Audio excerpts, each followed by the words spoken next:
Hallo und herzlich willkommen beim GCP-Kanal. Heute sprechen wir über das spannende Thema klinische Prüfung in der Verkehrsmedizin. Und ich habe hier heute meine Expertin, Frau Dr. Yvonne Kausner, bei mir. Ja, hallo, herzlichen Dank für die Einladung erstmal. Ich freue mich, dass ich heute hier sein kann und ein bisschen was erzählen kann zum Thema Fahrtüchtigkeit und klinische Studien.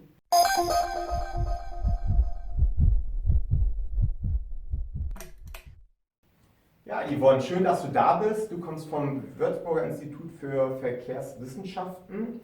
Für die meisten GCP-Experten ist das Thema klinische Prüfung in der Verkehrsmedizin wahrscheinlich sehr exotisch. Erzähl mir doch einfach mal ein bisschen, wo du herkommst, was ihr so macht am Institut, was für klinische Studien ihr durchführt. Ja, also ich habe in Würzburg Psychologie studiert und da hat mich schon besonders die Verkehrspsychologie angesprochen. Ich habe dann anschließend zum Thema Fahrtauglichkeit bei Morbus Parkinson promoviert. Und seither arbeite ich am Würzburger Institut für Verkehrswissenschaften, dem WIVW. Und dort haben wir eigentlich zwei große Bausteine. Zum einen wird die Fahrsimulationssoftware SILAB entwickelt und vertrieben und zum anderen bieten wir Forschungsdienstleistungen an zu verschiedensten Fragen der Verkehrssicherheit. Also es geht von Fahrerassistenzsystemen eben bis hin auch zu klinischen Studien zum Thema Fahrtüchtigkeit. Ja, Yvonne, sehr spannend, was ihr alles so macht. Aber lass uns mal zum Thema klinische Prüfung kommen, weil darum geht es ja bei uns im Kanal. Kannst du uns ein bisschen erklären, wie klinische Prüfungen bei euch am Institut durchgeführt werden?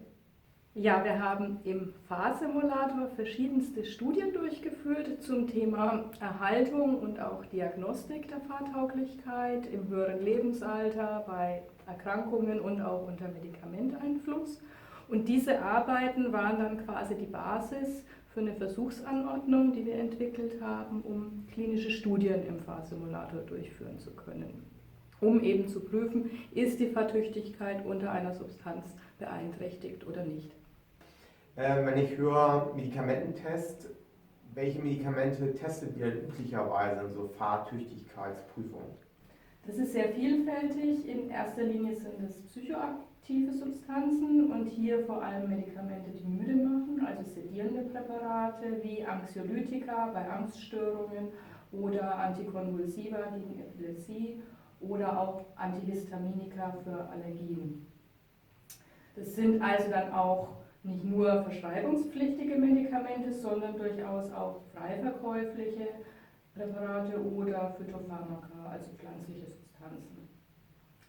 Fahrtauglichkeitsrelevant sind aber auch Psychostimulantien, also anregende Präparate, weil sie mit einer erhöhten Risikobereitschaft einhergehen können, oder auch Antidementiva oder Nootropika, die die Fahrtauglichkeit vielleicht sogar verbessern.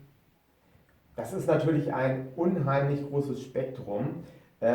Normalerweise, soweit ich es verstanden habe, sind die Medikamente schon zugelassen, aber in der Fachinformation steht dann bitte nicht im Straßenverkehr verwenden und der Hersteller möchte, dass diese Kennzeichnung bzw. dieser Hinweis einfach gelöscht wird und deshalb müssen erstmal Tests durchgeführt werden. Ist das richtig? Ja, genau. Also es ist so, dass man durch solche Studien erwirken kann, dass der Verkehrswarnhinweis zumindest eingeschränkt wird oder idealerweise, dass man ihn ganz verhindern kann. Ja, das hört sich natürlich sinnvoll an.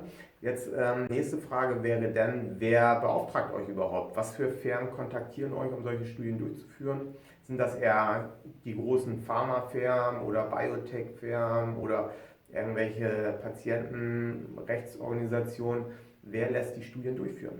Ja, auch das ist sehr vielfältig. Wir haben Studien schon durchgeführt für größere Pharmafirmen, aber auch für kleinere Pharmafirmen und auch für Patientenorganisationen, wie zum Beispiel die Deutsche Parkinson-Vereinigung. Ja, also auch da eine große Vielfalt. Jetzt würde mich natürlich noch interessieren, wer nimmt denn an euren Studien teil? Also was für Probanden bzw. Patienten schließt ihr ein? Ja, in der Regel ist es so, dass wir zunächst die Studie durchführen mit gesunden Probanden. Nur wenn wir Grund zur Annahme haben, dass Patienten anders reagieren auf eine Substanz, empfehlen sich in der Regel im Anschluss Patientenstudien. Hängt auch immer ein bisschen von der Fragestellung ab, also insbesondere wenn der Nettoeffekt einer Medikation überprüft werden soll, dann empfehlen sich natürlich Patienten. Das heißt, wir haben beispielsweise Hinweise darauf, dass unbehandelte depressive Patienten schlechter fahren als behandelte depressive Patienten, sodass die Fahrtüchtigkeit unter der Substanz eigentlich überhaupt erst wiederhergestellt wird. Okay, stellen wir uns mal vor, ihr rekrutiert Probanden und die sollen ein Antidepressivum nehmen, denn es ist ja so, dass das Antidepressivum nicht für einen gesunden Probanden zugelassen ist. Ja, laut Fachinformation sollte es halt ein depressiver Patient nehmen. Dann sehe ich es aus regulatorischer Sicht so, dass er sowohl ein Ethikvotum, also eine Befürwortung durch die Ethikkommission benötigt, als auch die Genehmigung durch die Behörde, üblicherweise in Deutschland das BfArM. Richtig? Ja, genau. Also wenn wir gesunde Probanden untersuchen, die eine Medikation nehmen, die sie eigentlich nicht benötigen, dann brauchen wir sowohl die Genehmigung einer Ethikkommission als auch die Genehmigung des BfArM. Andererseits, wenn wir jetzt Patienten unter ihrer laufenden Medikation untersuchen, die sie ohnehin bekommen, reicht uns das Votum der zuständigen Ethikkommission. Ja, und da euer Thema aber so exotisch ist, kann ich mir auch vorstellen, dass die Ethikkommission und das BfArM auch nicht so erfahren sind in der Art klinischer Prüfung, wie ihr sie durchführt. Habt ihr da regelmäßig Probleme, die Genehmigung oder die Befürwortung zu bekommen? Nee, problematisch ist das bisher nie gewesen. Wir haben mittlerweile ja auch schon sehr viele Studien eingereicht bei der Ethikkommission. Und das war bisher auch immer die Ethikkommission der Bayerischen Landesärztekammer, weil wir bisher immer auch mit Prüfärzten aus der Region Würzburg zusammengearbeitet haben. Okay, kommen wir zum wissenschaftlichen Teil. Welche Studiendesigns verwendet ihr denn häufig, um diese Medikamententests zu machen? Ja, weil sich die Menschen einfach, was die Fahrleistung angeht oder die Fahrerfahrung angeht, sehr, sehr stark voneinander unterscheiden, bevorzugen wir Crossover-Designs, also Designs, bei denen die Probanden mehrfach untersucht werden und zwar dann unter allen Bedingungen, verschiedene Dosierungen, Placebo und eben die Zielsubstanz. Prinzipiell ist es aber auch möglich, Fallkontrollstudien durchzuführen, bei denen wir dann eine Patientengruppe mit einer Gruppe von gesunden Personen vergleichen. Dann ist es allerdings wichtig, dass die beiden Gruppen vergleichbar sind im Hinblick auf wichtige Merkmale wie Alter, Geschlecht und Fahrerfahrung. Okay. Das Crossover-Design nimmt man ja üblicherweise auch dazu, um die Fallzahl ein wenig zu reduzieren, weil eben der Vorteil ist, man vergleicht jeden Patienten oder Probanden mit sich selber. Über was für Fallzahlen sprechen wir überhaupt bei euch so? Ja, das hängt immer von der Wahl des primären Endpunkts ab. Je nachdem variieren die Fallzahlen zwischen 20 und 80, wobei wir natürlich dann beim Crossover-Design beachten müssen, dass die Probanden mehrfach untersucht werden müssen, also mehrfach im Fahrsimulator fahren. Und es ist auch so, dass wir die Studien in der Regel immer nicht nur mit einer Akutapplikation durchführen, also dass die Probanden die Medikation nicht nur einmal bekommen, sondern mehrfach über 1 bis 2 Wochen, sodass auch eine subchronische Bewertung stattfinden kann. 40 bis 80 Probanden hört sich erstmal sehr überschaubar an für klinische Prüfungen. Jetzt sagtest du selber schon, jeder Proband muss natürlich häufiger mal diesen Fahrsimulator-Test machen. Deshalb stellt sich bei mir die Frage, wie limitiert ist denn die Anzahl der Fahrsimulatoren? Und beratet ihr eure Kunden vorher, was sie beachten müssen, wenn sie so ein Crossover-Design auch als gut befinden? Ja, genau. Also hier muss man grundsätzlich beachten, mit welcher Ausbaustufe oder mit welcher Hardware man arbeiten möchte. Uns stehen grundsätzlich ganz verschiedene Systeme und Ausbaustufen zur Verfügung, von der High-End-Lösung, also dem Simulator mit Bewegungssystem, voller Rundumsicht und realem Fahrzeug, bis hin zu kleineren, mobilen, kostengünstigen Simulatoren. Bei der High-End-Lösung ist es natürlich so, dass die Simulatorzeit begrenzt ist, mit anderen Projekten koordiniert werden muss und das muss man dann in der Studienplanung entsprechend berücksichtigen. Solche kleineren Aufbauten sind dann zu empfehlen, wenn man vielleicht auch multizentrisch arbeiten möchte und kann auch kostengünstiger arbeiten. Das heißt also, ihr könnt eure Tests auch im multizentrischen Setting durchführen? Ja, genau. Also solche kleineren Aufbauten sind durchaus in einer größeren Stückzahl relativ zeitnah zu realisieren. Ja, beeindruckend, was für unterschiedliche Möglichkeiten im Bereich Hardware, sprich Simulatoren, ihr da habt. Wie sieht es mit der Software aus? Also arbeitet ihr mit unterschiedlichen Tools? Kannst du ein bisschen was dazu erzählen? Ja, also wir arbeiten grundsätzlich mit der Software SILAB, die auch bei uns im Hause entwickelt wurde. Und für die klinischen Prüfungen verwenden wir hochstandardisierte Prüfstrecken, die in der Regel eine repräsentative Auswahl enthalten an Fahraufgaben, die mittelschwer sind. Also die Fahrproben im Simulator gestalten wir eigentlich genau so, wie wir auch eine Fahrprobe im wirklichen Verkehr gestalten würden. Und wenn wir natürlich an die Crossover-Designs denken, ist es so, dass wir diese Prüfstrecken auch in Parallelversionen entworfen haben.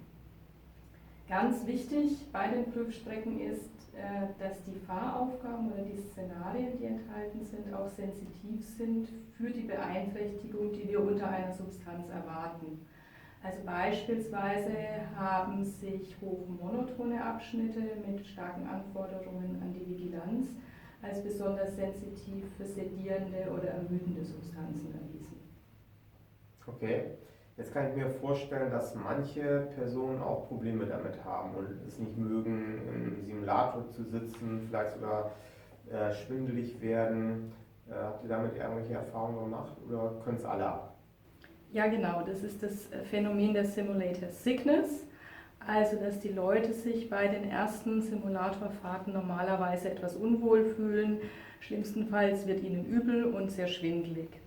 Wir machen das grundsätzlich so, dass alle Probanden vor der Teilnahme an einer Studie ein ausführliches Gewöhnungsprogramm absolvieren, also 1- bis 2-mal zu uns kommen und verschiedenste Strecken durchfahren. Wir fangen mit ganz einfachen Strecken an, wo man einfach nur der Straße folgen muss und reichern diese dann sukzessive mit Aufgaben an, bei denen man lenken, beschleunigen, bremsen muss. Und nach diesem Programm ist es in der Regel so, dass die Leute das sehr, sehr gut vertragen. Es gibt nur einen kleinen Prozentsatz von Menschen, die wir ausschließen müssen aufgrund von Simulator Sickness. Und das wären ja dann, wie in fast jeder Studie, die Screening Failures, die sind ja in der Regel nicht zu vermeiden. Okay, lass uns nochmal zu euren Kunden zurückkommen. Ich stelle mir jetzt vor, ich bin ein Kunde, ich bin Hersteller eines Medikamentes. Ich kenne mein Medikament in- und auswendig. Ich kenne alles über die Sicherheit, über die Verträglichkeit, über die Wirksamkeit. Aber mit Verkehrsmedizin kenne ich mich nicht wirklich aus. Wie kommt ihr denn ins Spiel? Wie könnt ihr mich unterstützen? Ja, tatsächlich ist es so, dass viele Hersteller mit den Grundlagen der Verkehrspsychopharmakologie oder auch mit den Methoden der Vereignungsdiagnostik weniger vertraut sind. Und wir bieten daher quasi modulare Dienstleistungen an. Zum einen eine Beratung, in der wir ganz individuell mit dem Kunden zunächst mal die Fragestellung erarbeiten, basierend auf dem Nebenwirkungsprofil der Substanz, die dem Hersteller ja wiederum sehr gut bekannt ist. Und dann erarbeiten wir passend dazu das passende Versuchsdesign. Wir bieten aber auch die Beantragung bei den Behörden an oder natürlich die komplette Versuchsdurchführung und Datenerhebung und auch die Auswertung und Berichtslegung. Okay, also Full Service hört sich gut an. Jetzt hast du selber gesagt, ihr habt den Prozess oder die Methodik eigentlich selber entwickelt. Fragt sich jeder Auditor wahrscheinlich sofort, wie valide ist denn dieser Prozess? Ja, genau. Wir haben zur Validierung eine recht aufwendige Alkoholstudie durchgeführt. Die Alkoholvalidierung hilft uns vor allem, gefundene Beeinträchtigungen zu interpretieren. Das heißt, ich kann dann sagen, eine Beeinträchtigung unter einem Medikament ist geringer als unter 0,5 oder 0,8 Promille Blutalkohol. Und zum anderen brauche ich natürlich auch die Alkoholdaten für die Berechnung der Fallzahlen. Wir haben aber auch Studien durchgeführt, in denen wir die Fahrleistung im Fahrsimulator verglichen haben mit der Fahrleistung in der Fahrprobe mit Fahrlehrer im wirklichen Verkehr. Und auch da haben wir sehr, sehr hohe Übereinstimmungen gefunden. Okay, wenn du jetzt sagst, ihr macht das auch im wirklichen Verkehr, stellt sich weiterhin die Frage, Was ist überhaupt der Vorteil von Fahrsimulatoren? Der besondere Vorteil ist, dass ich genau wie im wirklichen Verkehr das tatsächliche Fahren beobachten kann und dass ich aber die Prüfstrecken hochstandardisiert und replizierbar vorgeben kann. Das heißt, alle Probanden halten genau die gleichen Fahraufgaben. Ich kann kontrollieren beispielsweise, wann kommt ein Fußgänger über die Straße, kommt er überhaupt oder tut er dies nicht, sodass die ganze Anordnung eigentlich fairer ist als eine Fahrprobe draußen. Ein weiterer Vorteil ist, dass ich die Fahrleistung in all ihren Facetten untersuchen kann, quasi profilartig. Ich kann einerseits sehr spezifische Maße, wie zum Beispiel die Güte der Spurhaltung als psychomotorisches Maß, aufzeichnen und auswerten oder auch Reaktionszeiten. Ich kann andererseits aber auch das Einhalten von Vorfahrtsregeln oder das Einfällen auf die Autobahn prüfen. Ich habe gehört, ihr könnt sogar das Wetter beeinflussen, was normalerweise sehr schwer möglich ist. Ja, genau. Tageszeit, Wetter, das können wir alles. Und natürlich der wesentliche Vorteil ist, dass wir niemanden gefährden, also weder die Fahrer selbst noch andere Verkehrsteilnehmer. Ja, jetzt habt ihr ja schon mit zahlreichen Unternehmen zusammengearbeitet. Jetzt würde mich mal interessieren, gibt es so typische Fehler, die immer wieder gern gemacht werden? Ja, es ist tatsächlich so, dass der logistische, organisatorische und damit auch einhergehend der finanzielle Aufwand manchmal unterschätzt wird. Das Konstrukt Fahren ist einfach ein sehr komplexes. Ich kann das Fahren nicht auf eine einzelne Variable reduzieren. Also wir empfehlen hier immer eine profilartige Betrachtung einerseits. Das nächste ist, dass wir zum Beispiel, wenn wir den Steady State auch untersuchen bei einer Substanz, dass die Leute dann das Präparat 2 Wochen lang nehmen müssen und in dieser Zeit ja auch nicht Auto fahren dürfen. Das heißt, ich muss hier durch die Probandenentschädigung schon einen adäquaten finanziellen Anreiz schaffen. Und ein dritter Punkt ist natürlich auch eine Stellschraube, habe ich vorhin schon gesagt, die Ausbaustufe der Fahrsimulation. Also in welcher Ausbaustufe möchte ich denn testen? Soll es wirklich die High-End-Lösung sein oder ist eine kleinere, kostengünstige Lösung auch ausreichend? Deshalb wäre es ja wahrscheinlich umso empfehlenswerter, dass man mit euch in Kontakt kommt, sich beraten lässt und sagt oder zusammen bespricht, ist Option A, B oder C die beste für die jeweilige Firma. Ja, genau. Also es ist eigentlich selten so, dass es wirklich die Fragestellung und die Methodik von der Stange gibt, sondern dass wir das wirklich immer individuell an die Bedürfnisse des Kunden anpassen. Ja, gut, und jetzt überlegen wir nochmal, was wir den möglichen Kunden dann so auf den Weg geben wollen. Also was würdest du einer Firma empfehlen, die darüber nachdenken, Mensch, unser Medikament ist im Moment noch vom Straßenverkehr eigentlich ausgeschlossen, die sind interessiert, möchten euch kontaktieren. Was würdest du denen noch für einen Tipp mit auf den Weg geben wollen? Ja, ich möchte an sich gerne nochmal betonen, dass das Thema Fahrtüchtigkeit unter Medikamenteinfluss einfach ein sehr wichtiges ist, das auch immer wichtiger werden wird aufgrund unserer alternden Gesellschaft auch. Das heißt, wir brauchen zunehmend klinisch-experimentelle Studien, um zu prüfen, ob eine Substanz oder ein Medikament die Fahrleistung beeinflusst. Wir helfen so den Ärzten, indem wir ihnen Kenntnisse darüber geben, welche Substanz denn aus therapeutisch gleichwertigen diejenige ist, die die Fahrleistung am wenigsten beeinflusst oder idealerweise gar nicht. Patienten können Kenntnisse darüber haben, wie lange oder unter welcher Dosierung denn die Fahrtauglichkeit eigentlich eingeschränkt ist. Also auch hier bieten wir damit Möglichkeiten, die Fahrsicherheit zu optimieren und Mobilität als sehr wichtigen Aspekt der eigenen Lebensqualität zu erhalten. Und natürlich ist es so, dass wir dem Hersteller die Möglichkeit geben, eine zu großzügige Aufnahme des Verkehrswarnhinweises zu verhindern oder zumindest einen eingeschränkten Warnhinweis zu erwirken. Und natürlich ist es so, wenn eine Substanz, was das Fahren angeht, unter therapeutisch gleichwertigen Produkten überlegen ist, ist es natürlich ein sehr, sehr attraktiver Marketingvorteil.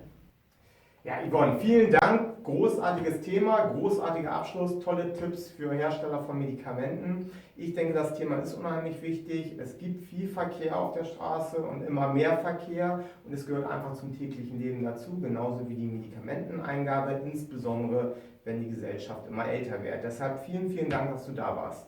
Ja, vielen herzlichen Dank nochmal für die Einladung und das spannende Gespräch. Ich hoffe, ihr fandet es auch interessant und spannend. Bitte schaut unsere Videos, guckt rein, abonniert uns. Wir sehen uns beim nächsten Mal. Tschüss und goodbye. Tschüss.